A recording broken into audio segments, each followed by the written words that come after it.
Hey guys, welcome to another edition of Trib Talk. I'm Brennan Smith, your host for today. Today we're joined by our college football beat writers to talk a little college football as we get into the home stretch of the season. We're joined by Lya Wodraska, our Utes beat writer, Jay Drew, our BYU beat writer, and Kyle Goon, our Utah State beat writer. Just to remind everybody, if you have questions, you can send them to the hashtag Trib Talk on Twitter or Google+, or you can leave them in the comment section of the story below. Okay, guys, a huge week all around. The Utes take on ASU at home. BYU travels to Wisconsin for pretty much their biggest game of the season, and Utah State gets UNLV. So, Lya, let's start with, I guess we can start with Handgate, kind of the big deal with Travis Wilson and his hand injury. Our columnist Gordon Monson wrote earlier this week that really it should be on the coaches to take him out, and he shouldn't have played the USC game. I just kind of want to get your opinion on that. Is it really the coach's prerogative to protect him from himself, or should he have pulled himself from that game? And in general, should he have started? You know, I don't really think the hand was as bad as everybody thinks it was. I think it was more of a mental thing with him because he was throwing okay in practice, and I think maybe it made him push a little too much or second guess and hurt his confidence more than a physical issue. So I can't really fault the coaches for having him play. And on the other hand, it's not like they had a great quarterback option waiting in the wings too. I think they probably looked at it and said, which quarterback gives us the best chance to win? Is it Travis Wilson, who's 70, maybe 75%, or is it Adam Schultz, who, hasn't exactly wowed everybody in the moments he's been in the game? So, I think they may have made the best decision with the personnel that they had.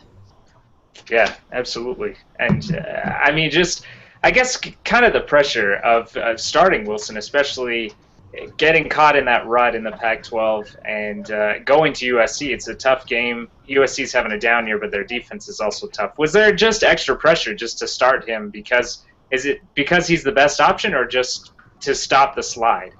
No, I think it is because he is the best option. I mean, the experience that he has accounts for a lot, especially when you're going up against a team like USC and in that environment. Granted, the stands weren't packed, but it's still the Coliseum, and it can still be overwhelming for a kid who maybe doesn't have all that experience. Sure, absolutely.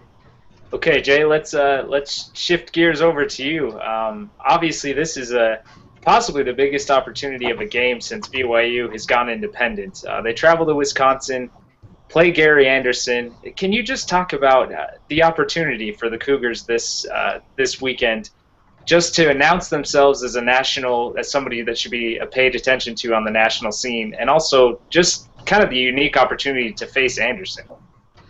Yeah, opportunity is a good word for it. After a couple games this season, it looked like this game, this whole season was, going to be lost after they started 1-2. But they've made quite a turnaround, and this is kind of a chance to validate that in a way, to show that this is a pretty good football team, playing a ranked team, a Big Ten team, on its own field. It's just everything's there for the taking if they can do that. They haven't been a good road team.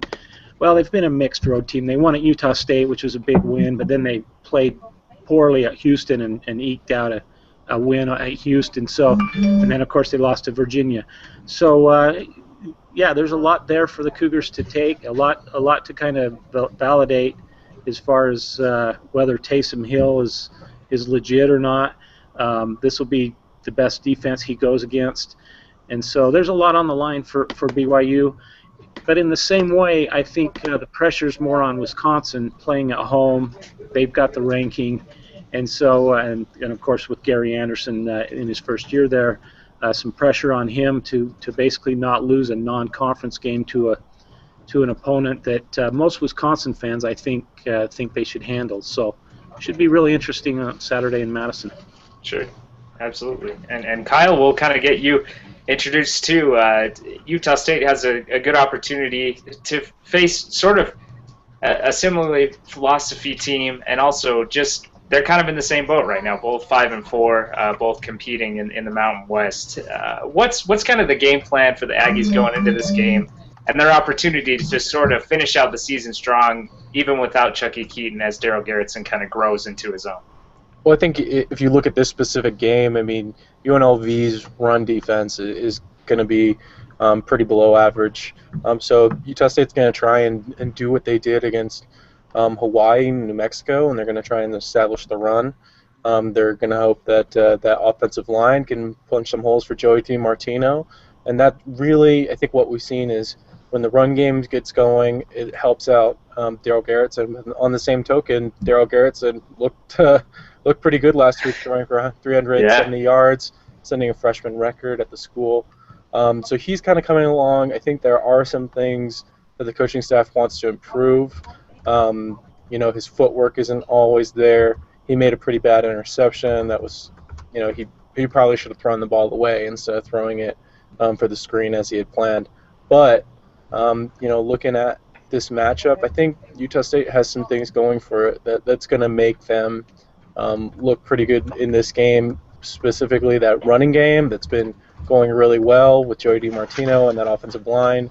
And then that defense, the defense is now number 16 in scoring in the country, number 16 in total defense in the country, and that's really nothing like any other team in the Mountain West has. Sure, absolutely. Okay, guys, I want to talk about kind of some bigger reunion storylines. Lya, I want to start with you as far as Dennis Erickson taking on the Sun Devils this weekend. As you wrote a little bit earlier this week that it may not be as big of a deal, or he's kind of downplaying a little bit. Do you get that sense from him? Is he really downplaying this game, or do you think it has extra significance after he coached there for 4 seasons? I'm sure it has extra significance. I think he's just playing the media game. So, in fact, he's still, earlier this year, he still was wearing an ASU charm around his neck. So you can't tell me that this is just another game. So, especially because he coached so recently. If it had been 10 or 15 years, I still think it would have meant something. But 2011 is not that far removed, especially when you're going against kids that you recruited yourself and then you were fired. So I'm not buying that line that it's just another game by any means. Absolutely. And kind of to piggyback off that, is he imparting extra knowledge, or does he have kind of an inside edge to attribute to the offensive game plan of ASU or their defensive approach? Yeah, I don't think he has too much because it is a different system. Sure. He may know a little bit about some of the athletes on the team, but at this point, when you're going up preparing for a program like that, you're going to see what you need on scouting tapes and everything else. So I don't really think it's going to give them too much of an advantage in that sense. Absolutely. And Jay, we kind of touched on this a little bit earlier, but just the significance of taking on Gary Anderson. Brocco Mendenhall said earlier this week that their friendship has kind of grown since he went to Wisconsin. Just from his side, from Anderson's side, but also BYU's side, to kind of go on the road and face a really well-coached team and also a coach that has Utah ties. Yeah, it's that adds a little extra zip to this whole thing. I mean, it would be a big game for BYU anyway if it was just Wisconsin, coached by Brett Bielema or whoever. But with Gary Anderson there, it's very intriguing. And also Andy Ludwig, a former Ute offensive coordinator who was the offensive coordinator at San Diego State last year when BYU played him in the Poinsettia Bowl. He's there. You got the kind of the little drama where BYU signed Gary Anderson's kid, Jason Anderson, and then he wanted out, and BYU let him out, so now he's going to walk on at Wisconsin. All kinds of little intriguing storylines. There's other former Ute and Utah State coaches on the staff there at Wisconsin, and so there's a lot of familiarity. Just reading what's been coming out of their newspapers in Wisconsin this week, their staff feels like they know BYU as well as they know any Big Ten team. So that'll probably give them a little bit of an advantage. The Cougars won't be able to sneak up on them, so to speak. And then, of course, Gary, he went 1-3 against BYU as Utah State's head coach. So obviously, he wants to right that ship against the Cougars. So there's tons of storylines as far as that goes. Sure, absolutely, guys. Okay, I want to discuss kind of specific game plans. Kyle, I want to start with you, actually. Talking about how Utah State is going to slow down Devontae Davis. He's the number 1 receiver for UNLV. He has 4 games of at least 120 yards receiving this year. 10 touchdowns, over 800 yards receiving. What's kind of the game plan to slow him down and slow down the Rebels' offense? Yeah, I mean, I think if you look at the receivers they faced this year, I mean, they faced, Marquise Lee, they had Matt Miller at Boise State, they had, Cody Hoffman, who they able to slow down. And I think in this game, you look at that, well, certainly you're going to have Nevin Lawson on Devontae Davis because Nevin has kind of come along as a one-on-one coverage guy. And I'm sure there are certain times where you're going to have to drop a safety over top of him. He's the kind of player that Utah State is going to just have to find every single down. You look at the stats, and he has something like 550 more yards than any other UNLV receiver. So Caleb Herron's going to look for him and try to go for him time after time, especially to the end zone. He has 10 touchdowns this year. He's the leading receiver in touchdowns. I don't think anyone else has more than 2 touchdown receptions. So Devontae Davis is the guy they have to, put Nevin Lawson on, certainly, probably drop a safety over top of him in a lot of plays, and really kind of try and locate him when he's going for the end zone. Sure, absolutely. Okay, Lya, I want to ask you, I mean, the Utes bye kind of came at a good time. Give Wilson an extra week to kind of heal up a little bit. What's the value with that, and also just the value of game planning for a high-octane offense like the Sun Devils? Yeah, I think it's been really good because it did give Wilson a little bit more time and some other players time to kind of get back on their feet a bit. And also from a mental standpoint, too. They lost 2 games in very discouraging ways. So but they've come back and they've had some really good practices this week, very spirited efforts. So I think that time off definitely helped the team kind of get its feet back underneath it. Sure, absolutely. And just mentioning ASU's offense, Taylor Kelly kind of on Halloween gave the Utes a scare, it seems, in the scouting department. He had 7 total touchdowns. Yeah. Generally just had a great game on the road against Washington State. What's the game plan to kind of slow him down and keep him in check on Saturday? Yeah, he is going to be a really tough quarterback to face, but the thing is they've got a lot of weapons. So, it's not just where they can focus on him. So the running back is very versatile as well. And I was talking to Whittingham yesterday, so what makes the offense so dangerous for them is they have a lot of role players who are in that system that are playing their roles to perfection is the term that he used. So, Utah's definitely going to have to be on its game, but at the same time, if they can cut down on the turnovers, I like Utah's chances in this game just because the defense has been playing so well. Sure. And, just one more follow-up. You touched on it, too. Marion Grice, their running back, the Sun Devils, he has 18 total touchdowns. He actually leads the FBS in scoring. How did they keep him in check? He's kind of a threat out of the backfield as well, catching balls. Right. Full disclosure, I graduated from Arizona State in the spring, so I kind of know a little bit about the offense, but how do they slow him down and kind of keep up with him? Yeah, I think it's really going to come down really to that defensive line, maybe, and not let the plays get started. ASU's beaten Utah the last couple of years just because they're so fast, particularly on the edges. So, Utah's got to stop things as soon as they can, and not let the Sun Devils get those, the yardage after that first contact, which is, a stat that they always track. So it's going to be really on that defensive line to kind of stop things before the train gets rolling for them. Sure, absolutely. And Jay, discussing potent running backs, arguably Wisconsin has the best tandem in the nation between James White and Melvin Gordon. Let's talk a little bit about Gordon. He has over 100 yards in 6 games this season, 11 rushing touchdowns. Generally, he's just a tough guy to stop. What's kind of the BYU game plan to limit him and keep that Wisconsin running offense under control? Well, they're very concerned about not only him but James White, and then the quarterback Joel Stave is really good at, from what BYU says, really good at changing plays, audibling at the line of scrimmage, getting them into the right plays. So there's all that, and then they got a phenomenal receiver, Jared Abbrederis, who may or may not play. He injured some ribs, I guess, last week against Iowa. But as far as stopping the running attack, BYU generally has been good against the run. The especially last year. This year they're not quite as good. They let Boise State's running back go for about 155 yards 2 weeks ago. But they feel like they're up to the challenge. I think they'll pack the box. I think they'll put their corners out on islands, which they normally don't do a lot. Bring the safety down, Daniel Sorensen, to help with the run game. So I think the key will be if those corners can kind of play, man-to-man defense or limit the Wisconsin throw game, and then I think BYU can pack the box and take away the run. But that's a big if, because Wisconsin's really balanced. They get most of their yards on the ground, but if you look at it, they've got a pretty potent passing attack too. So. Sure. Okay, Kyle, I want to ask you. You kind of wrote about this earlier in the week, but Utah State's defense. I mean, it's really solid. They're number 16 in total defense in the nation, even with a relatively new defensive coordinator in Todd Orlando. And they don't really.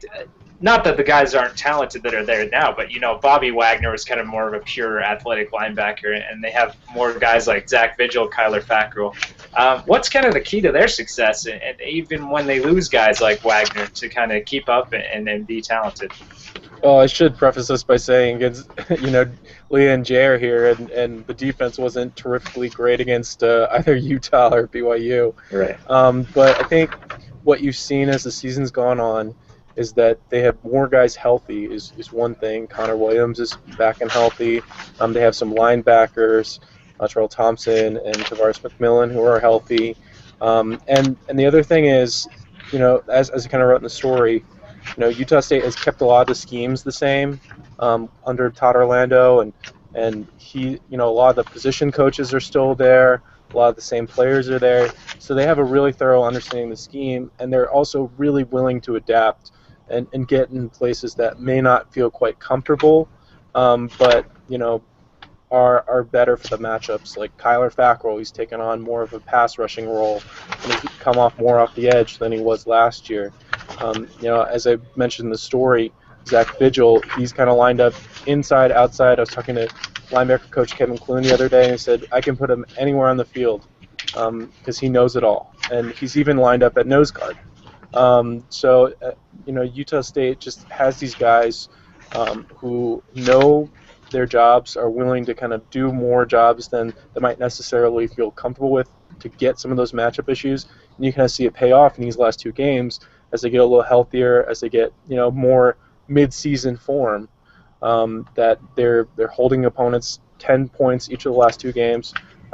They destroyed the running games for both those teams. And that's really the key for what they want to do in the whole. Sure. Absolutely. Okay, Jay, I want to ask you, J.D. Falslev's going to miss this game with a broken hand. He's BYU's second leading receiver and also helps out on punt returns. How big of a loss is that for the Cougars going on the road? And who kind of needs to step up to take his production in this game? Yeah, it's a significant loss. Returning punts isn't easy. There's a lot of judgment calls you have to make, whether to field a punt, let it bounce, a lot of things like that can determine field position. And basically, he's been their punt returner the last 2.5 seasons. So whoever they stick back there, it'll probably be Skylar Ridley, will basically be a novice at it. As far as Falslev's receiving role as a second leading receiver, I think they can replace him more easily there. They've got a lot of tight ends. They can put a tight end in that slot position that they could use. They also have Eric Thornton coming back from an injury. He pretty much started the first game. He kind of rotated with Falslev there, so they should be okay in that role. But as a punt returner, I think it's significant. I think they're going to miss JD. Sure. We'll see how the guy does, but if there's a mistake in the punt return game, that could be huge in a game that looks to be pretty close. Right. Absolutely. And Jay, let's just talk about generally the need to score. You talked about this earlier this week, but BYU had some struggles in the red zone against tougher defenses they've faced this year. And the Badgers are number 25 in the country in red zone defense, number 5 in scoring defense, and are allowing 15 points per game. How do they beat them? How does the offensive game plan change for a physical defense like the Badgers?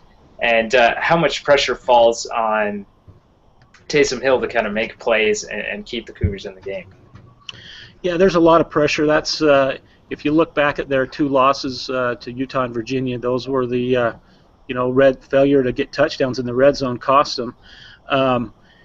As far as Taysom Hill, I don't think you can lay it on his shoulders as much as I think the pressure's on Robert and I to call the right plays, to be more creative.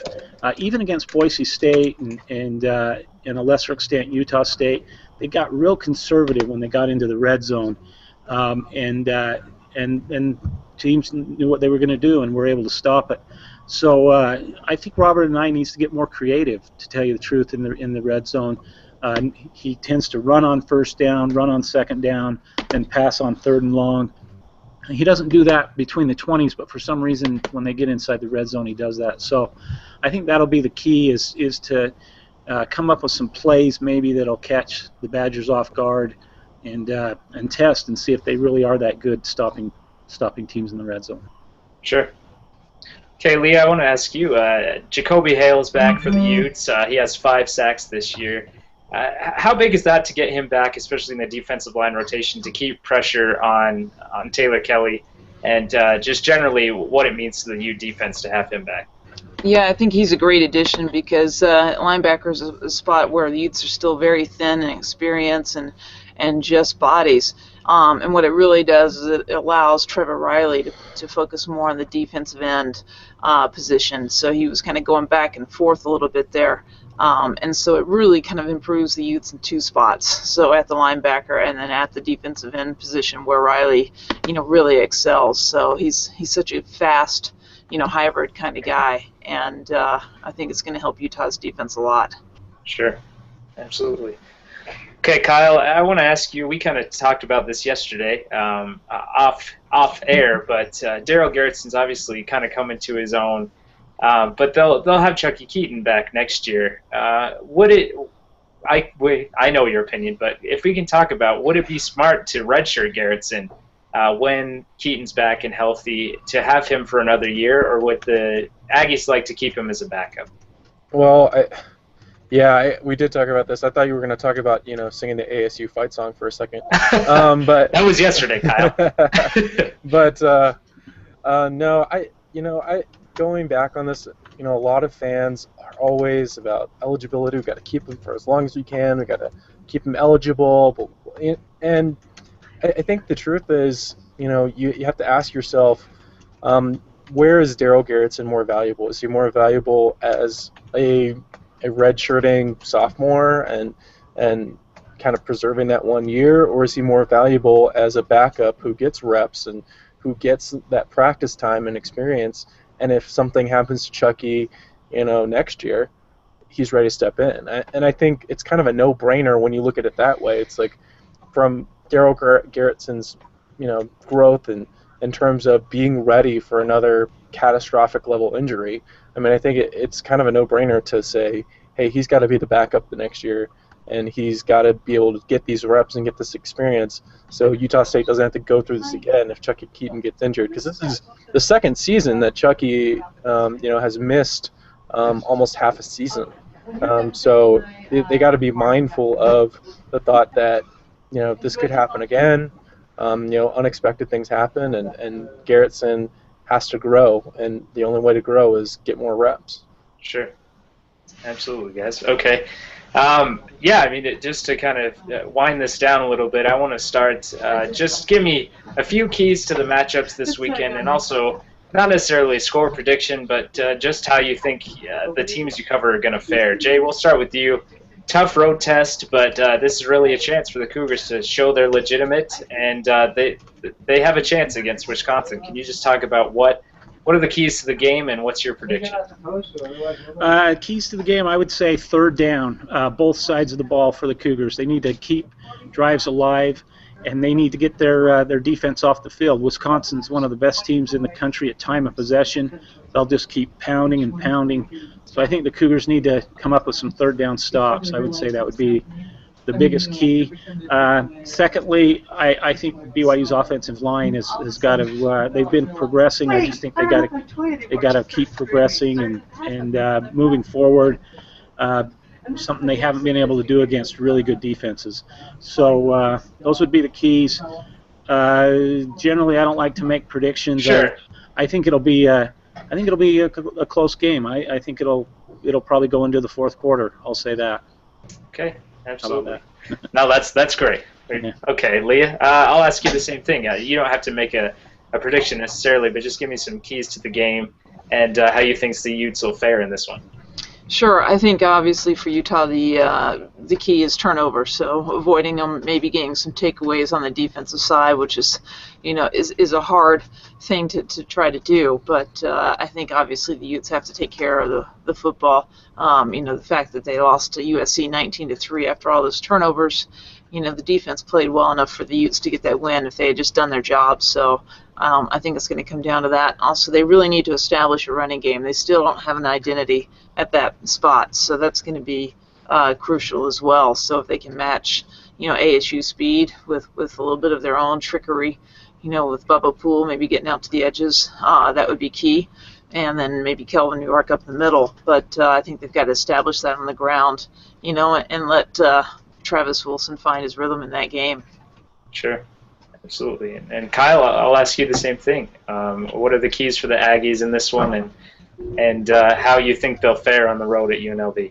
Well, I think offensively, it's like I said earlier, it's running the ball. UNLV lets up a lot of yards on the run, and the Aggies kind of that really sets up a lot of what they do. I mean, Darrell Garretson can throw downfield, but they got to keep the defense on, the UNLV defense honest.